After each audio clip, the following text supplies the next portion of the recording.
Hi, I'm Brett Hansen, the ELA Teaching and Learning Leader at Southern Door High School, and I would like to quickly explain how the English 9th through 11th grade classes are assessed and how the workload is determined. The first thing we need to point out is that all of these classes are directed by the Southern Door School Board mandated Wisconsin State ELA standards. And these standards are expansive and challenging. So, an easier way to understand them is to break them up into what are called the 5 ELA strands of reading, writing, language, speaking, listening, and research and technology.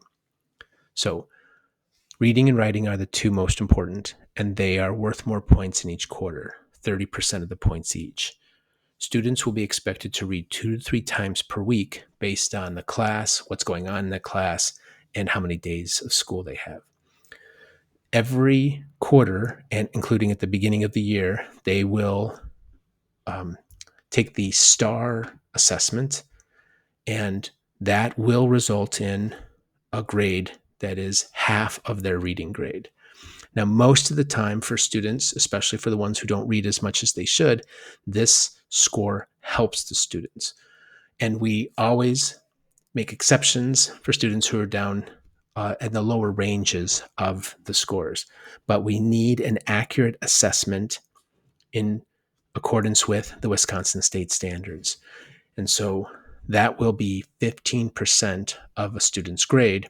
The other 15% is simply from reading. So if students simply do the reading that's assigned, they won't be graded.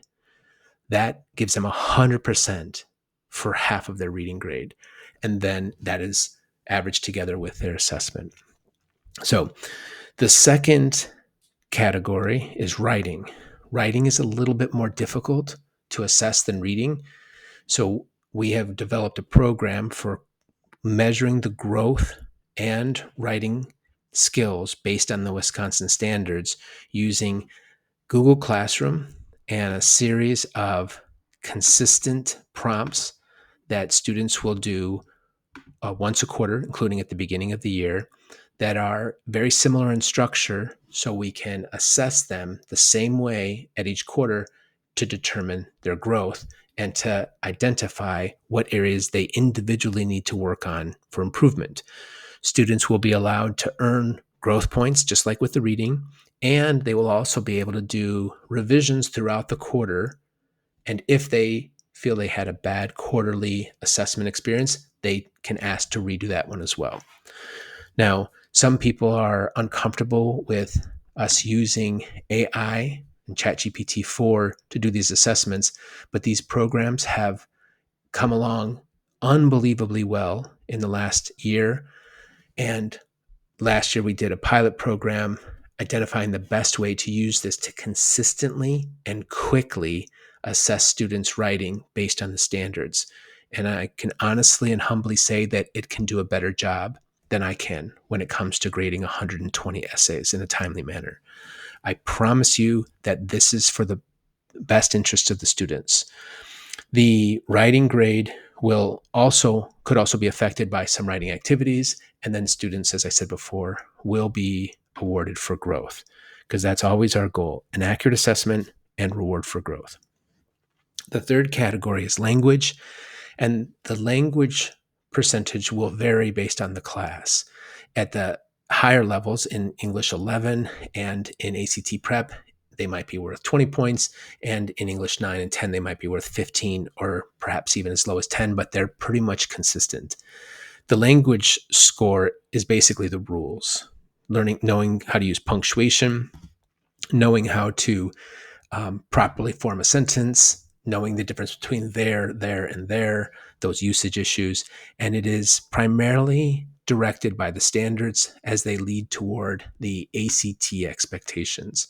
So for ACT Prep and English 11, they will be primarily focused on these expectations and rules as listed as important in the ACT. So we will be working diligently with the ninth graders to make sure we fill any holes that they might have after leaving middle school. And then in the 10th grade, they'll be focusing more on rhetoric and choosing the best words and improving their syntax and their paragraphs. So the language is really, really important. The next category is speaking and listening, and this will vary based on the My Perspectives curriculum, the class, and the priorities of the teacher. There's more flexibility in this area. So speaking and listening will be worth either 10 or 15% of their grade, and it will grow throughout the year. So in English 11, their first speaking and listening activity is an audio recording called I Believe, and it's a personal, informal essay on their most prized value, whether it's family or friendship or honesty or courage or whatever it is. But by the third quarter, they're giving a speech in front of the class, a formal speech in front of the class. So these will vary. They also get points for the group discussions that will happen consistently in class, at least once every 2 weeks, sometimes once a week. The last category is research and technology, and research and technology will include the Google Suite. All students are expected to be able to use the Google Suite proficiently, and hopefully many will use them on an advanced level. And then we'll try to get students into other programs. In some classes, students will be asked to use ChatGPT.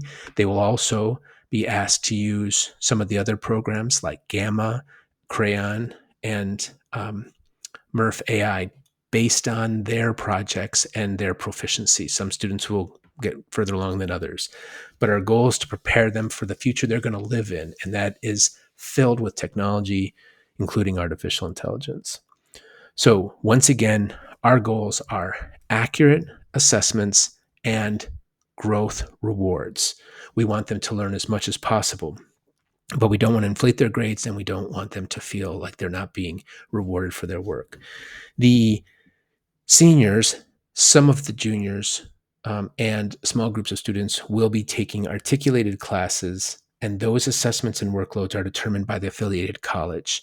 Students who take AP classes will also be given different workloads based not on the Wisconsin standards, but on the AP criteria for that credit. We hope this short video helps you better understand why we're doing what we're doing, and we hope you have a great day.